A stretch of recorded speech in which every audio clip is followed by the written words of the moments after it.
The unification of Syria after the fall of the Assad regime was never, unfortunately, going to happen without bodies on the side of the road. Fighting today as government-aligned combatants try to wrest control of prisons holding Islamic State fighters from the Kurdish-led Syrian defence forces. Up until recently, the Kurdish-led SDF controlled about a quarter of the country in the northeast, but over the last week that has shrunk considerably as government forces have advanced.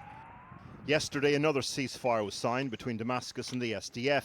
The Syrian president, al-Sharaa. It is a battle and a victory for all Syrians. God willing, it will be a good beginning for reconstruction, development and rebuilding, and for Syria to put an end to the current state of division and move towards unity, progress and leadership. In March, celebrations in Damascus after an agreement supposedly reached. Then months of negotiations started again. The sticking points: integration of the SDF into the Syrian army and folding Kurdish civic bodies into national institutions. After multiple impasses, al-Sharaa's patience ran out, and 2 weeks ago a violent standoff in eastern Aleppo brought it all to a head.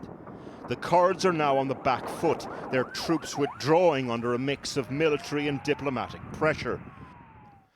Syrian government forces are now in control of the country's biggest gas and oil fields, the giant dams along the Euphrates River, but also the poisoned chalices that are the IS prisons and camps.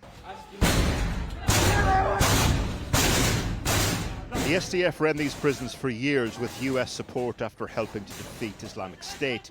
Today, pictures emerging of government-aligned fighters breaking into those prisons, people inside being released, but not clear what happens to them next.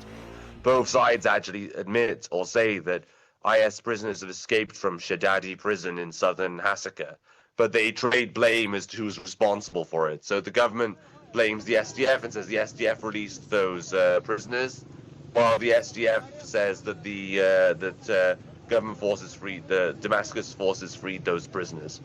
If a full ceasefire doesn't hold and Syrian forces and the SDF end up in a violent standoff in Kurdish-majority areas, the fate of IS prisoners could pale in comparison to two armies facing off in the northeast of Syria.